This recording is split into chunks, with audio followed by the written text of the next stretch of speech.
Alrighty, welcome back. What's up? What's up? My name is Mateo. Uh, are y'all easing into the season? Are y'all enjoying the crispness of the air? Are you sweater maxing yet? Everything's maxing out these days. Are you beard maxing? Are you turkey maxing? Just this is the lingo of today. You got to be grateful for the new lingo. Keeps things fresh. There's this new idea called stuck culture. I don't know if you all have heard of it, but it's the idea that we never left 2004. I don't know where exactly this comes from, but I don't quite agree with it because the lingo seems to change like every 5 years. I'm from the era of fire. That's fire, bro, or dude, that's lit. That's like my generation, but it's not even a generation thing. That's like my subset of the generation because after that, it was well, before that it was like sick and it was like gnarly and stuff like that. Then it got to like lit and fire, and then it got to, you know, your aura maxing, bro. Like now we're in this aura phase. And I was talking about this with the bros at lunch today. It's no longer you're just cool, it's like you got aura, you know. Who knows what's next, but um, I wanted to make this video just because we're getting into that time of the season where it's like time to slow down a little bit. It's time to take account for the things that have happened during the year, our pluses, our minuses, our wins, our losses, our things that we're ultimately grateful for. And when we're in America, and I don't know where people are listening to this from. We've got listeners from all over the world, which is great. But when you're in America, you have a hustle culture, and you're naturally a little bit ungrateful when you're kind of moving through life just because you're always feeling like there's more and you're always feeling a raw ambition to go out and just do more and get more and build and conquer. It's within our DNA. And it's something that I don't shy away from. It's something that's in my DNA as much as anybody else is here, although we do have an influx of people coming here from everywhere, and, it doesn't really self select for that nowadays. But at least from my ancestors and from the ancestors of a lot of people I know, there is a raw energy to go get it. And often you tend to kind of lose perspective because you're always just trying to level up and get to the next thing. And when you get into the season, it's a good opportunity to kind of chillax a little bit. It's a good opportunity to kind of kick your feet up, spend some time with your family, spend some time with friends, go enjoy nature in particular. I don't know where you all are from, but here in Georgia, around Appalachia, it's really beautiful. We have the leaves are changing. There's a crisp to the air outside. Uh, People are more together. I was driving home just now, and there are dads outside with their kids, and there are women with their kids in the strollers, and that's the kind of thing you want to see. It's great, and you see a lot of that when you get into this kind of the season, and so it's really amazing, man. And I'm not going to make a video for a while, so I wanted to pump this out here because we've got Thanksgiving coming up. My family's in town, and I don't know what y'all do for Thanksgiving, but just a quick tip: if you're looking for a new recipe, check out Kentucky Derby pie. If you're not a conventional pie eater, and some people just aren't, like I'm not a pie eater. I'm not really into pie. I like cake. That's always been my thing. I'm a big cake. I'm a big sweet tooth, but I never really liked pie because it was like fruity or whatever. It's like I never liked key lime pie or pumpkin pie or apple pie. I just didn't. Even though as I get older, my tastes tend to develop a little bit. But my my parents, they didn't want to serve me cake for dessert at Thanksgiving, and so they came up with something, or at least they found a recipe called Kentucky Derby pie, and it's a pecan pie that has chocolate chips, brown sugar, and you throw a little uh, peanut butter bourbon in there. You bake off the bourbon, and what's left is a trace of the taste of peanut butter. And so it is just unbelievable. You throw some ice cream on there, you freaking whip it up with some Cool Whip, and dude, you've got yourself a cardiac arrest waiting to happen. It's wonderful. So, um, in case you're curious about a nice new dish, I'd check that out. But yeah, we've got a good week coming. Really looking forward to it, especially because I've been working so hard, business expansion and all. And that's something I wanted to talk about with you all because, we've had a lot going on in our space, and there's a lot to be thankful for. That's the main point of this video. I wanted to express some gratitude for everything that's been going on in the Monero space, everything that's been going on uh, outside of the Monero space, but kind of contextually in the Monero space, because there are kind of some things cooking behind the scenes that are really interesting that I think are going to make a show in 2027 beyond. I mean, people don't understand how early we are. I made a post recently about how there are 35 million small businesses in the United States.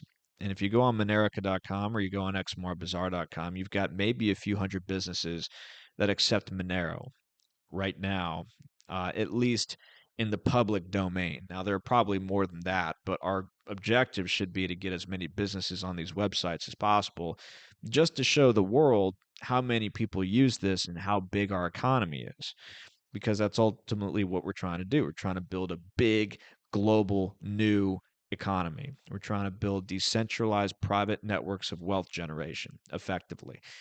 And so if you take those numbers together, I mean, people tend to look at price and say, we're so early, it's only worth this. But a more tangible statistic to look at is how many people accept this stuff right now, and how many people could accept this stuff and get benefit from using it.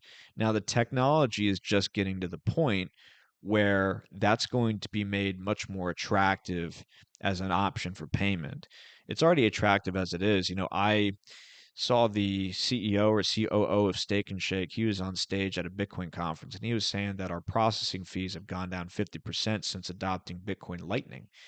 And that's exactly where a use case for crypto comes in, is to save on those fees that you have to pay for using a typical point of sale system, or using something like Stripe or a credit card processor or whatever third party payment processor. You're going to be paying, 1 to 3% fees.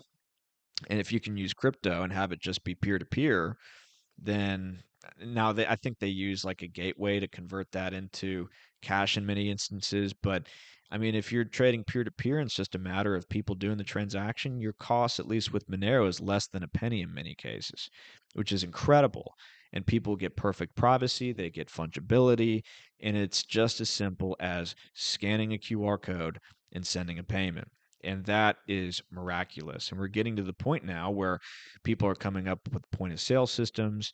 Um, we came out with a video on how to do accounting for this, and I think that's going to be made easier going into the future.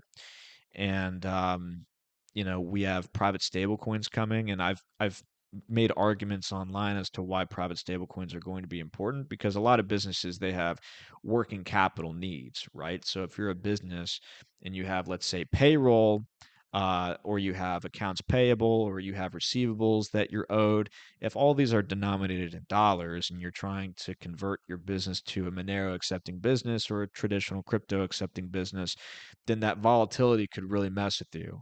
So, for instance, if you have payroll next Friday and you get paid from your customers, your accounts receivable balance, and then the price of the crypto drops 10% between you receiving those payments and then you having to pay your employees, that could really mess with your operations. And so it's important, I think, to integrate Monero into a system where you also have a private stablecoin. Zano is doing a good job with that, with private uh, stable coins. They have Freedom Dollar. They have private DAI um, bridged over through the confidential layer. All good things to check out. I think they're coming up with other solutions as well, and there are other people working on private stable coins, I think, at the moment. Of course, with what we've seen in the past with other projects, it's always good to do your due diligence on that. But I'm thankful that we have so many options coming out of the woodwork to integrate both of these two things. Um, but it's amazing the capacities that we now have and just how early we are in getting started with fulfilling crypto's true intended purpose, because I feel like we really kind of were inhibited over the last 10 to 15 years. I mean, the initial intention was fantastic when it came to crypto. Hey, we're doing peer to peer payments over the internet for stuff. We don't have to use a bank account. Isn't that fantastic? And of course, everyone thought it was also anonymous, which ended up not necessarily being the case.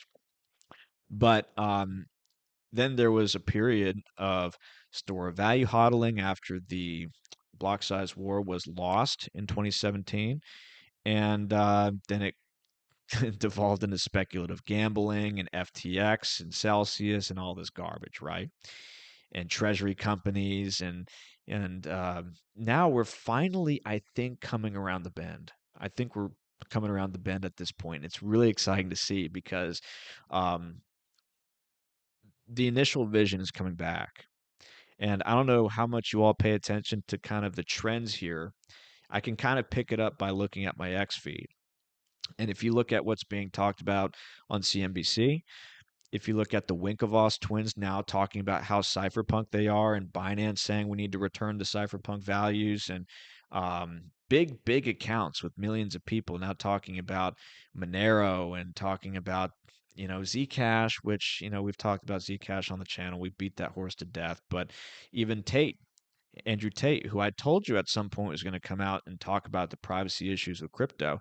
Now he's out there talking about the privacy issues of the crypto, even though he hasn't said any particular thing about any particular crypto, which I think is good of him to do because that actually maintains his credibility a little bit.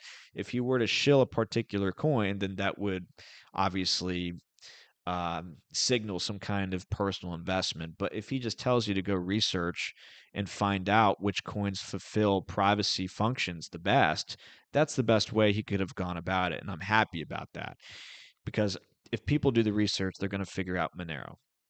And we have to be patient with where a lot of people are at because if people want private cryptos, they're going to be navigating a little bit of a confusing landscape at first.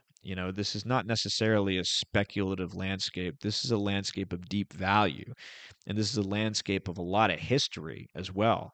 And there are different considerations when it comes to different coins. And if you're not really educated on things like, let's say, dynamic block sizes or tail emission or you know how do you get value from a crypto in general from a basis of there being a medium of exchange creating an elastic demand because you're used in places that other cryptos can't be used like DNMs, like all this stuff kind of takes time to get context of. And there are many data points that kind of will lead you in one direction or another. And if you're new to this space and you're somebody who uses Coinbase, invariably you're probably going to get hoodwinked into the Zcash thing, which with everything that we've seen, I think we can probably conclude is very much kind of like a psyop. I think we can kind of conclude that just looking at the fact that we have Winklevoss twins and we have Binance, all of whom have either not spoken about Monero at all. You go check their history; they've never talked about Monero, or in the case of the Winklevoss twins, they've never talked about PGP encryption or Signal or any of these other things that would indicate a kind of cypherpunk interest, right? And then Binance delisting Monero and actively working against it with fractional reserve schemes, or so we thought back in the day. And so, you know, there is some, if you're kind of in that world, you're going to be um, persuaded by big names that may not have your interest at heart and may be running a kind of agenda. And if you've been in the privacy space a while, you certainly have noticed this kind of come out of the woodwork and come out of left field all of a sudden. You have all these big names getting behind it, and now they're talking about it on CNBC, and you get suspicious, right? But if you're not familiar with the space, again, you may think this is a totally organic push to get people into this particular coin. But if they do research, invariably they're going to figure out what our space is about, what differentiates our space from their space. And just one quick comment on that. Um, it's not necessarily about the privacy part, although that's a big factor, right? That's obviously a big factor because Monero is private by default, Zcash isn't. And people will think that's the main distinction. But actually, it's a little bit deeper than that because when you see what the big accounts are talking about who promote Zcash, you'll notice that they use certain key phrases which delineate a certain value system. So, for instance, this guy Mert, who I'm sure you all have seen on the timeline, his main thing is Zottle. We want to create and foster the growth of untraceable digital gold, right? So we're seeing the digital gold thing play into this again, and uh, private Swiss vaulting of your assets, right? So all of this delineates what? What does all this hold to, or convey? Well, it conveys a store of value perspective, right? It conveys an ideology of buying and holding and pumping the price, right? That's what that always kind of ties to. Now, if we saw more activity from the Zcash people saying, hey, look, this is what I just bought with Zcash. Here's how I can buy things with Zcash. We just got introduced to this market. This new business just started to accept it. Then it would not be as suspicious. But unfortunately, when you get into the weeds in regards to that ecosystem, there is a preponderance of this philosophy of buying and holding the coin and just simply having inert assets. Okay, so that is very distinct from Monero, and that may be the biggest distinguishing element between what we see in Zcash and what we see in Monero, and that further compounds the case as to this whole Zcash thing being a psyop, because really the ultimate thing that they don't want is they don't want you to actually use your crypto for what its intended purpose was. They don't want you to build these decentralized private economic wealth generation networks. They don't want you to do that.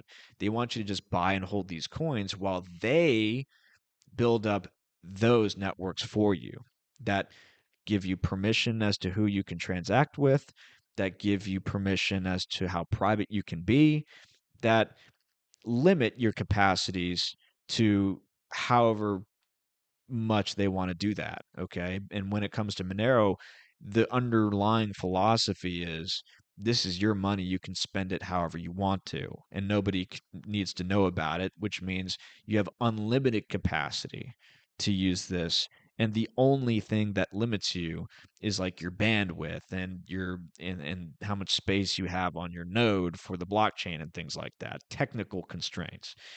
But it's not regulatory. It's not any of this stuff. It's simply here's the technology.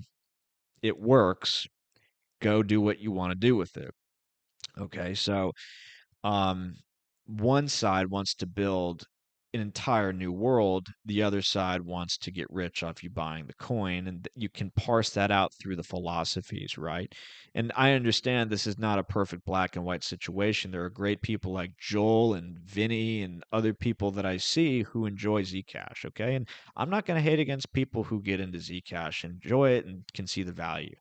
But as far as what the consumer, I believe, wants and what generally people want, they want something that's simple and they want something that works and they want something that they can push the on button to and get what they want out of it. And that's what Monero does the best. And that's why I think we have a really, really exciting time coming because we're very, very close to that point where you can push the on button for Monero and you can use this as a business owner, as a consumer, and you can get what you want. You can get excellent privacy. You can get cheap transaction fees. You can have your accounting done pretty easily with the incoming and outgoing view keys. The wallets are doing a great job, like Edge Wallet and Cake Wallet, both making it easy for you to use this stuff.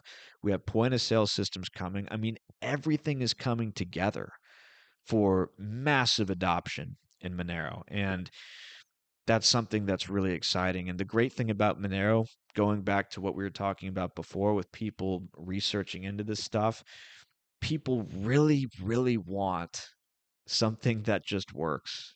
You know, that's really the beauty of Monero is that it simply works.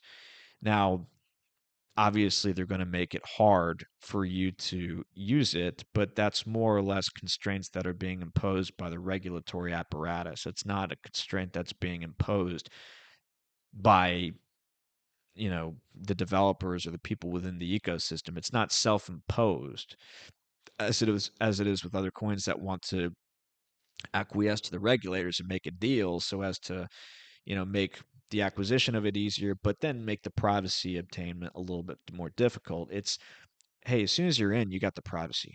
As soon as you're in, okay, and that's increasingly what people are going to want. Because I know a lot of us are in this space, right?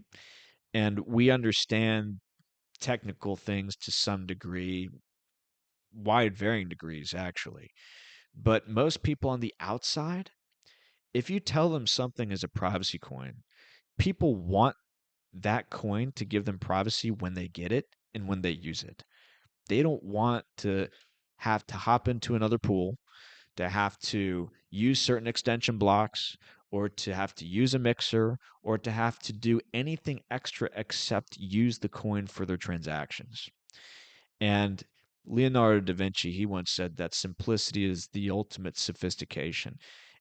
If you give privacy that's excellent off the bat, and you do it in a way that has a beautiful user interface where it's easy to use and it's accessible, which is another thing that's being worked on with the decentralized exchanges, which are being built and have been built, which is another thing we should be thankful for, then why would you want anything else, right? The least explanation possible for someone getting value out of something is the best explanation and the best sales pitch, right? Like, think about it this way. What is a gaming system? And why have gaming systems increasingly gotten worse? Well, a gaming system is a machine that you push on and have fun with. To put it very simply, that's what a gaming system does. You push on, you take a controller, and you have fun. Nowadays, what do you have to do? You have to turn on your machine. You've got to set up an account. You've got to do this. You got to spend money on that. When you get into the game and play, you then have to spend more money because you have to get certain upgrades that take longer than they should to get unless you're supposed to pay, unless you pay. And that kind of thing just upsets people. The more efficiently you can get to the value of any particular technology, the better that technology is and the more that technology sells itself. And so if you tell somebody, hey, get into this privacy coin, but you have to do extra things in order to get the privacy from the privacy coin, they're not going to like that, right? What they're going to love is the coin that just gives it to them when they get it. And that's what Monero does excellently. You get your network privacy. You don't have to flip on a VPN. You don't have to necessarily use Tor. You have Dandelion Plus Plus, which obfuscates your IP. So you don't have to worry about that part. Uh, you get your sender privacy, your receiver privacy. The sender privacy is getting better with the FCMP upgrade, of course. Nobody can see what's in your wallet. It's all taken care of, right? And so my perspective on all this basically comes down to, okay, you have these other coins in the space that are attracting a lot of attention. It's not really a bother to me if they go hyper nuclear and it just takes a little while for people to catch up after that and find Monero. It doesn't really bother me. Like if Zcash goes to number 1 and just goes super hyper mega nuclear, am I going to be bothered? No, because what I'm trying to do is I'm trying to build a sound new economic system. See, you start to hate a little bit less on other things when you focus more on what you're trying to build. And what are we trying to do here? We're trying to build a new global economic system. And we want that economic system to be private by default. We want it to be easy for people to use. And if certain other projects don't fit the criteria, we're just not even going to think about it because we have our mission, and our mission is vast. Our mission is big, and as long as we are given the technology to build that ecosystem out, what do we need to worry about anything else for? What do we need to be haters for? Now, obviously, we feel a little bit disgruntled that people are going to be hoodwinked by something and could potentially be endangered by something that isn't necessarily selling what it's purported to be selling, right? That's where some people get irked from the Monero community. Most of the so-called toxicity, quote unquote, comes from people expressing a genuine concern that they're not actually going to get the value that they think they're getting from something else that they could actually get from Monero. So it's not a jealousy type thing. At least for a lot of people, it's like, hey, like this is what you really want, okay? And just please do the research before you hurt yourself, you get yourself involved in some kind of scam. And the longer I'm in this space, the more I understand that. When I first came to this space, I too thought there was a lot of toxicity, but as I've been here long enough, I've begun to understand like stuff is pretty complicated, and there are a lot of things that you can get involved in and get hopeful about that don't work and cause you to lose a lot of money. So it's like I understand that perspective increasingly, but really what I think we need to focus on is a more empowering stance, which is entrepreneurship, which is networking, which is building relationships. There's more life in that than being a disempowered bag holder who gets jealous of other projects that start to have more capital flow into there. You have to realign your vision. And what I'm thankful about is that I'm seeing more and more people go to X and become part of the ecosystem that have that mindset and they get it, right? They actually understand it. And that's a beautiful thing. And while I'm at it, I don't have my screen pulled up, but I recommend you join my business community. I did create one on X. It's called the Monero Chamber of Commerce. There's some good stuff there. We only have 210 members so far, but I think that's going to go hyper nuclear. We're going to have a lot more businesses start to come.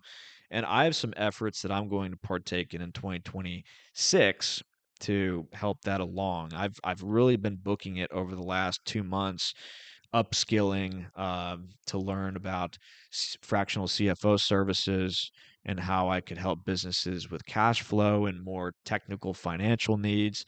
I've been digging into business valuation, um, mergers and acquisitions. I'm working on a new credential, and I'm trying to become as valuable as an accountant, finance, business consulting type guy so that if any Monero person comes to me, I can help them out and I can help them grow their Monero business because we actually do have to know a little bit about how to conduct business functionally with these technologies. It is a little bit of a frontier because it involves new technologies, it involves new considerations like cash flow and how that relates to volatility in crypto and point of sale systems. And, all this gets a little bit more interesting. Tax considerations also play into this.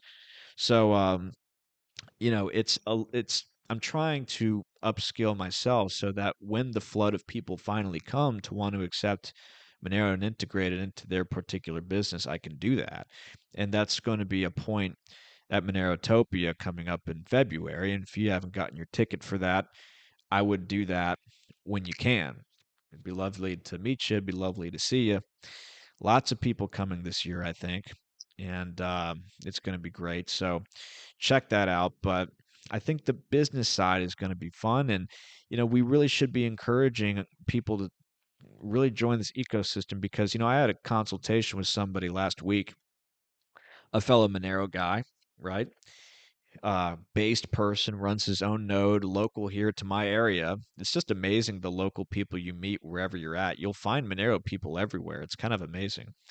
Um, and he's working on his own ingenious kind of business that I can't get into detail about. But the kind of people that you meet in the Monero ecosystem are incredibly value enhancing people. And typically they're solid people too, fairly ethical. And I know Monero gets a reputation for being filled with a bunch of criminals and stuff, but no, it's actually pretty competent, firm handshake type business people who are a part of the space who, you can trust in these kinds of things. And, you know, these are kinds of people you want to be around. Okay. So if you have an idea as to a business you can start, or if you have a particular skill, or more importantly, you have something that you're good at, because you can learn to love anything that you're good at. That's the truth. If it provides value to people, if you love providing value to people, it's less about what that is, and it's more about your love for the value that you're providing, if that makes sense. That's something you kind of figure out when you go into business. Um, but um, I would I would get on that. You can become part of this ecosystem.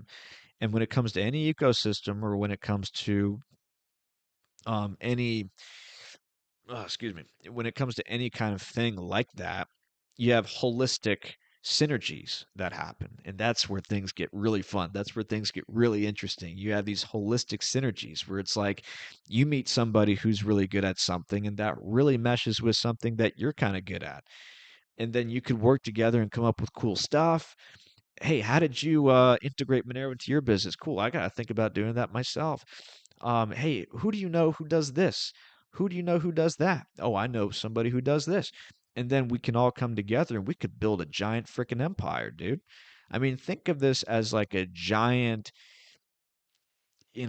multi-thousand, multi-million member partnership that isn't actually a partnership, technically speaking, but kind of is. And we're all kind of trying to build a whole new economy, right? If you think about it that way, that becomes so much cooler than just looking at a price chart. Think about it in that context. And that inspires you, by the way, to become useful and a part of that.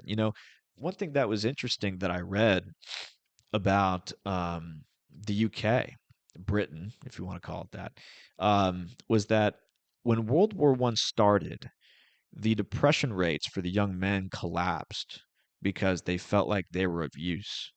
And so if you look at our current situation with the hopelessness of the political process, with the hopelessness of the economic model that we have, and everything else going on in the world, if you see the building of a new economy as something that is an engine for, I don't want to say revolution or rebellion because that's a little bit too aggressive of a thing.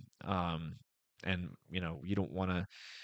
I, I have some things personally against the whole revolution thing. If you're trying to build an engine for sovereignty, I guess you could put it that way, for establishing sovereignty in a world that is just doing everything it can to take it away from you, that gives you kind of a sense of purpose, right? That gives you a something to get out of bed for every day, because you can be of value to people who are working towards the same objective. So this whole thing has wonderful holistic synergies, right? It's not only about the coin, it's about what we can do with each other, right? It's like we could really help each other out, and we could really meet a lot of cool people and build a lot of cool stuff. That's the cool thing with all this, bro. So, just some things to think about. And also, we're going into an economic recession, it looks like. How great would it be to hire some Monero bros in need? If you have a business going on and there are some Monero bros out here who can't find a job because they're young, they're out of college, and the system screwed them over, how great would it be able to provide those people an opportunity? Some like-minded people who have the same objectives, same goals as we do. That is possible with all of this, with this economy that we're building. We got to look out for each other, man. And that's the cool thing about this again. So, lots to be thankful for. Um, I think that's what I want to say. I wanted to just kind of put out a positive message. And I got to take a break from X because honestly, this does make me a little bit more negative of a person. It really does. You just gotta step away from that, and I actually do have another X account, which is, like, full of, like, Christian stuff and animals doing funny things and, like, really wholesome stuff. My otherwise feed is filled with a bunch of people arguing with each other and, you know, the despair of modernity, just like all that stuff, and, you know, it it's good to step away and move towards the analog life. And I'm glad that so many Monero people are coming so that they can pick up some of that weight and get on the front lines of this information war, if you want to call it that. But yeah, I gotta step away from the internet. It really is kind of a demonic suck. So, um, and as I step away from the internet, what better thing than to leave a positive message encouraging you to be grateful for what you have and grateful for where we're going and what we're building. So that's all I've got to say. Monero Mateo.